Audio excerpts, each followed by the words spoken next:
Next on the news, a plea for peace heard around the world. Pope Francis leading the way. Grant that war may end and peace spread throughout the world. Meanwhile, the president in Poland, Biden, seeing the refugee crisis up close. Plus this. I'm gonna win. No, I'm gonna win. Ready, set, subscribe. It's a race across the diocese, all for a good cause. Students raising money for themselves and their schools. Then we have some good news for you if you're still trying to figure out dinner plans, why you can actually eat meat this Friday. This special edition of Currents News starts right now.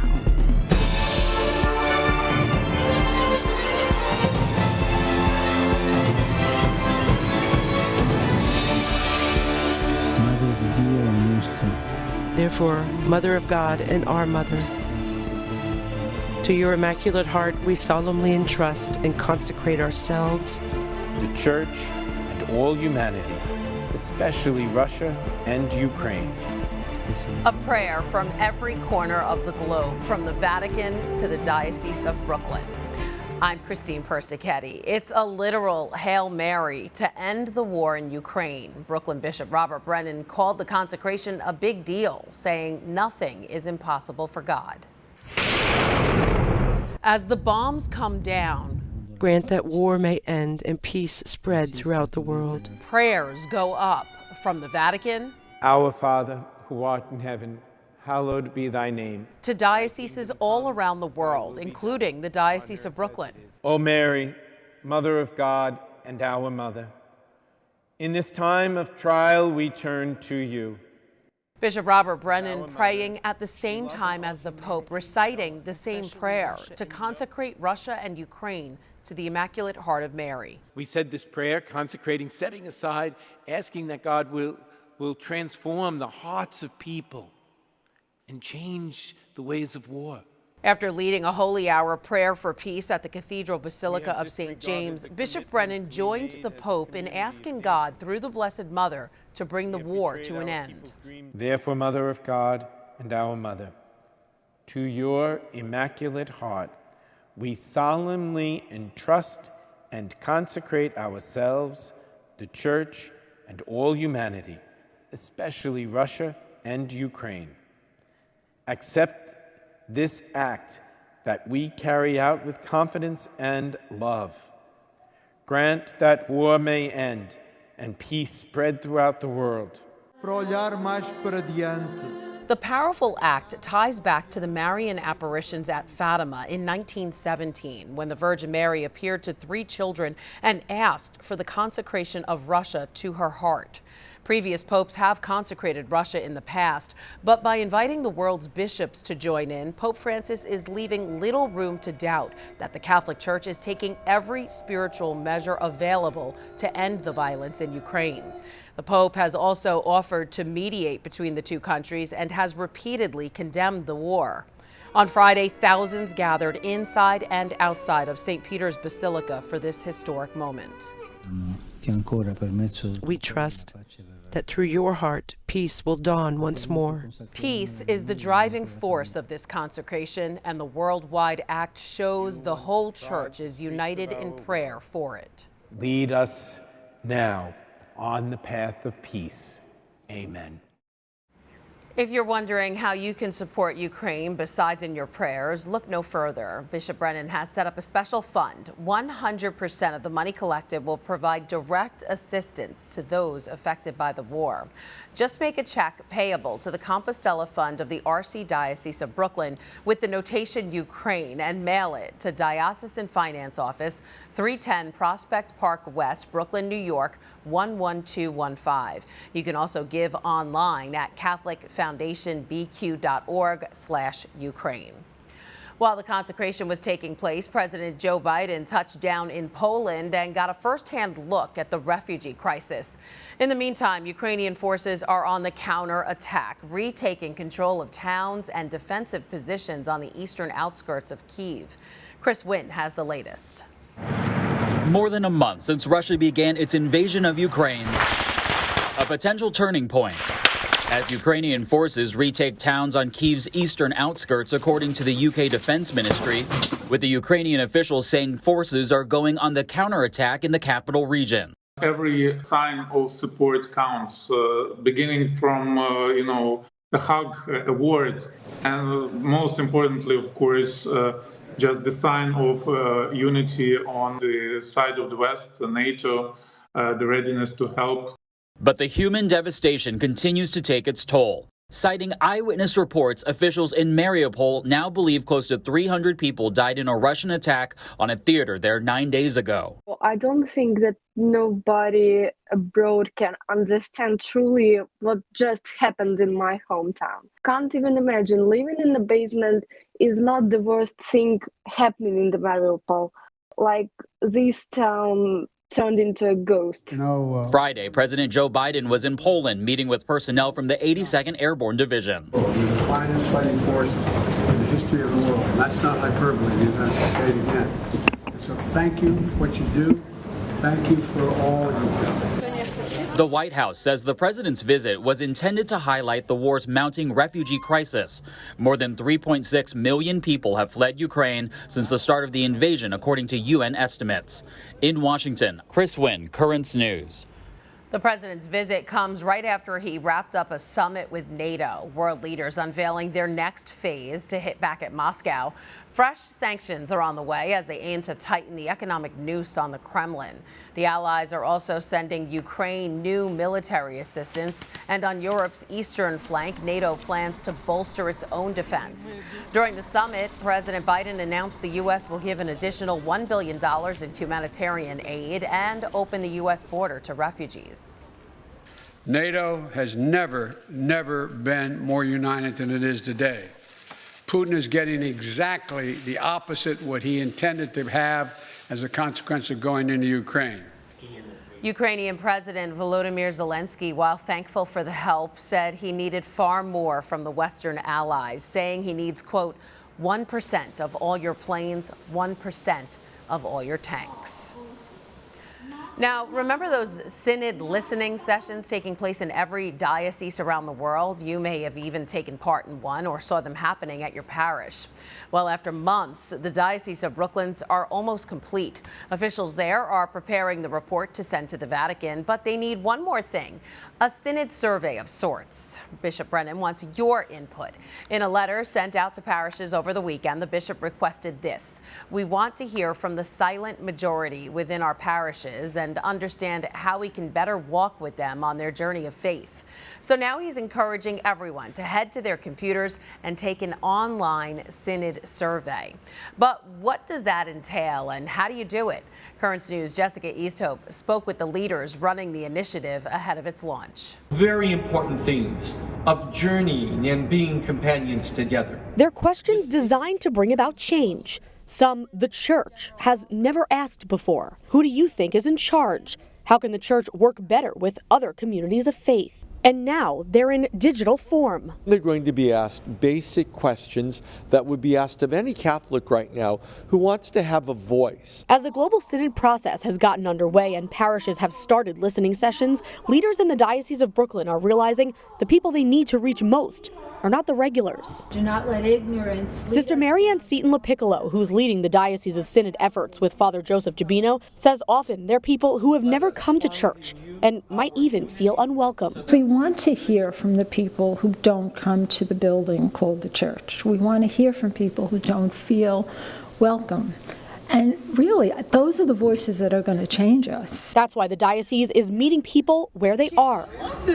DeSales Media Group, the digital and technology arm of the Diocese of Brooklyn that operates Net TV, has created a digital synod. It starts with videos explaining the topics of the synod, hoping to make people feel like their voices matter, and puts the questions posed during parish listening sessions into an online survey. How is it that we can be a more welcoming, if you will, a more listening church?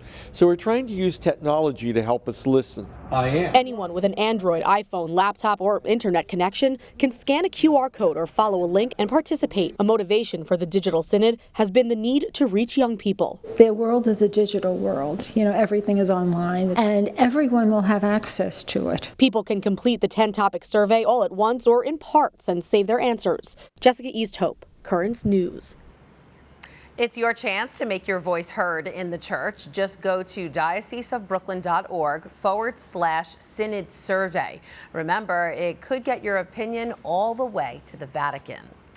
To sum up the Synod listening sessions, we compiled 3 key findings that came up in most meetings. Parishioners said outreach and faith formation for young people was key, followed by outreach to families. They also said that there needs to be more focus on diverse populations, in particular the Hispanic community. The Synod process is expected to continue for a few more months. There's a lot more news headed your way. Ready, set, subscribe. The Tablet's COVID relief fundraiser is back. How you can help students put a little cash in their pockets. Plus, unvaccinated pro athletes back on their game. Mayor Eric Adams lifting COVID mandates for them, but not for the city's workers. And tradition returns to Rome. Pope Francis will make his way to the Colosseum during Holy Week for the first time in 3 years.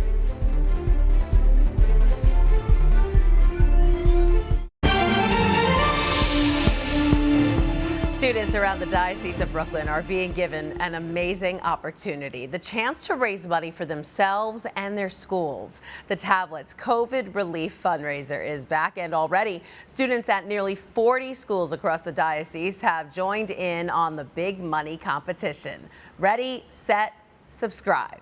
Right here, get your newspaper. Students in Catholic schools throughout the Diocese of Brooklyn are brushing up their sales pitches, getting ready to be paper boys and girls again. We just made a video elevator pitch. My mom sent it as a text message to all of the people we knew. For the second year, the Tablet newspaper is holding its COVID relief fundraiser for Catholic schools. Extra, extra, read all about it. Here's how it works. Students compete to sell the most subscriptions to the diocesan paper.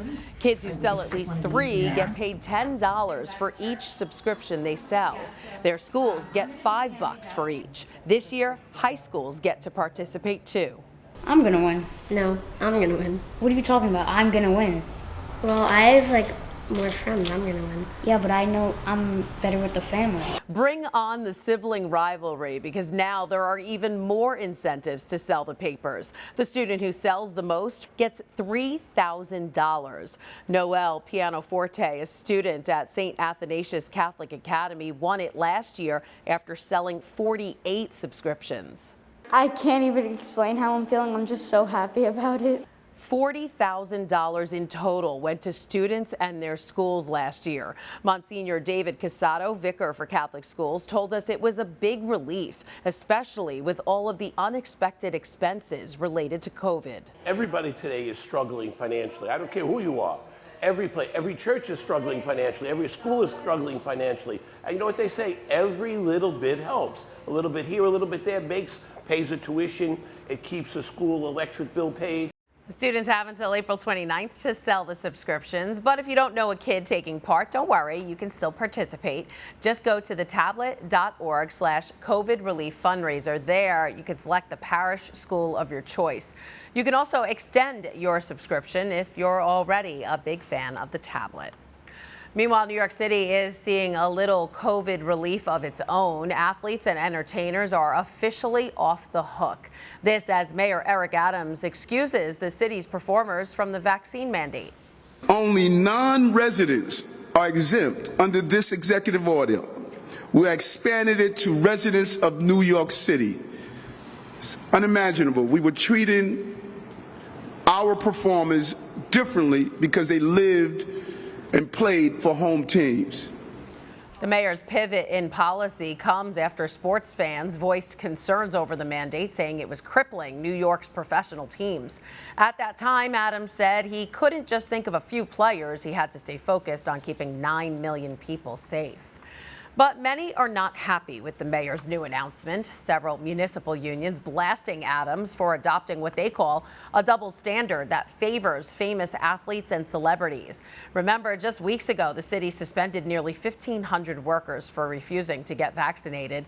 That included police officers, firefighters, and sanitation workers. But justifying his decision, Mayor Adams said the city's stance on the mandate will change as they continue to, quote, follow the science. He also added that the city will not reconsider hiring the suspended workers at this time. Rolling back vaccine mandates for city performers isn't the only exemption the mayor's making. The last masks are also about to be removed off the tiniest faces.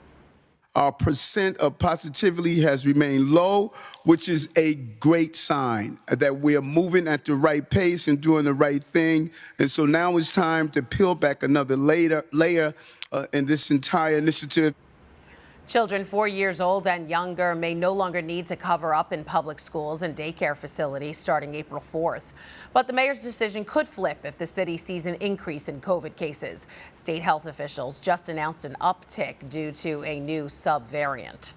But the decision to ditch the masks could be a little too late. The Department of Education now reporting that 120,000 students and families have left the public school system within the past 5 years. And while they are determined to attract families back, the department is starting to budget to make up for those big losses. That mass exodus hasn't been the case for their Catholic counterparts. Many academies in the Diocese of Brooklyn are making a comeback, reaching enrollment numbers they haven't seen in decades. Currents News' Jessica Easthope visited St. Francis de Sales Catholic Academy in Bell Harbor and has their secret to success. Space is tight on the walls in the hallways of St. Francis de Sales Catholic Academy.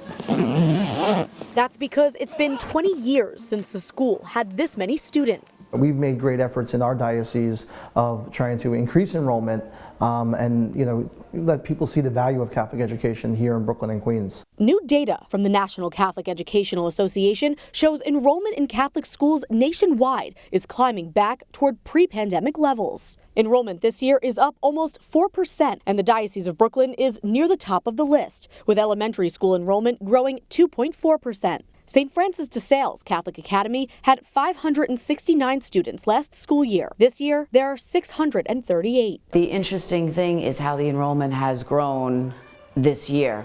Frantic, excellent. Judy Lindner says her students have adapted seamlessly. Let's go to Jack. Watching her over and sometimes through plastic shields. We are the church. Her first graders don't take up too much space, but next year there'll be more of them. And because we are growing in enrollment, now Mr. Scharbach is able to make the first grade into 3 classes. And it's not only first grade that's had to modify. It used to be our cafeteria. As enrollment climbed, Principal Scharbach has had to transform the entire school. One thing that the pandemic has had us do is to really be creative in how we structure a school. About 10 minutes left. He says it's sad to see so many people forced out of Catholic schools by the economic effects of the pandemic, a problem they've tried to keep under control at the school. We've tried to be a little bit more understanding, trying to work with them around it, and we also have a tuition assistance committee for anyone who has, fallen on tough times. St. Francis de Sales' motto is anchored in Christ. Staff says that mindset has kept them afloat. We continue to put faith first. So as the school continues to make room, repurpose, and squeeze in where they can, Mr. Scharbach says it's the artwork, prayers, and projects on the walls that remind him a Catholic education is a gift. Jessica Easthope, Currents News. Still to come on Currents News, the Way of the Cross makes its way back to the Colosseum. That's where Pope Francis plans on commemorating Christ's Passion on Good Friday. And with Holy Week right around the corner, preparations have begun for one of the most important celebrations of the liturgical year, the Chrism Mass. For the past 2 pandemic years, Catholics around the world scaled back their Holy Week ceremonies. But this year in Rome, the ancient tradition of the Way of the Cross will return to the Colosseum, with Pope Francis leading the way. Padre, Figlio e Spirito Santo. This was the Holy Father's blessing in 2020, soon after the pandemic pretty much shut down the world. Pope Francis presided over Good Friday's Way of the Cross in the sober and moving atmosphere of the dimly lit St. Peter's Square, the large square practically deserted. A far cry from the year before in 2019, when a crowd of people prayed at the Colosseum in Rome. The tradition of carrying the cross around this historic monument will continue this year. It dates back centuries in Rome. The Colosseum, which frequently saw bloodshed and violence, became one of the most unlikely places to meditate on Jesus' passion. In 2019, the monument's technical director explained when this prayer began here. A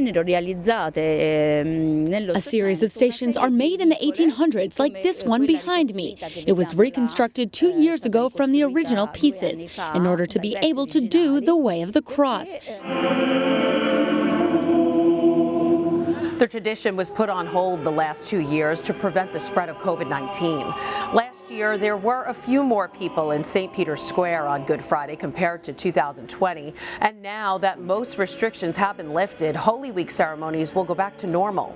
Good Friday is a day where all Christians silently contemplate the weight of evil. And this year, it's possible the war in Ukraine will be the focus of the meditations for the Stations of the Cross. All throughout Holy Week, we'll broadcast Masses live right here on Net TV. It all kicks off with the Chrism Mass. That's on Tuesday, April 12th at 7:30 p.m. with Bishop Brennan. Then on Holy Thursday, Bishop Brennan will celebrate the Mass of the Lord's Supper at 7 p.m. On Good Friday, he'll celebrate 2 services live on Net, the Way of the Cross at 10 a.m. and the Liturgy of the Lord's Passion at 3 p.m. The Easter Vigil with Bishop Brennan will be broadcasted that Saturday at 8 p.m. and on Easter Sunday, 3 bishops will celebrate Masses in different languages. Bishop Witold Morjewski will celebrate the 7 a.m. Polish Mass. Bishop Emeritus Nicholas DiMarzio will celebrate the 8 a.m. Italian, and Bishop Brennan will celebrate the 11 a.m. English Mass. Holy Week preparations are already underway in the Diocese of Brooklyn. First up, the Chrism Mass, one of the most important celebrations of the liturgical year.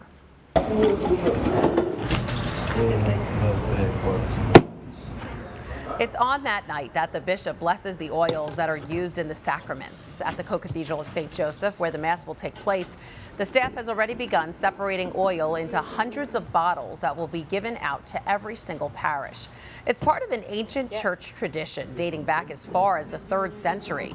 The rector of the Co-Cathedral, Father Christopher Henyu, breaks down the different ways the church uses the oils. The oil of catechumens, which is an oil that is used in baptism. The oil of the sick, certainly for those who visit homes and visit nursing homes, visit hospitals, as well as the oil, the chrism oil, which is a very blessed oil. They're all blessed oils, but the chrism oil is an oil that unites our baptism. It's used at baptism.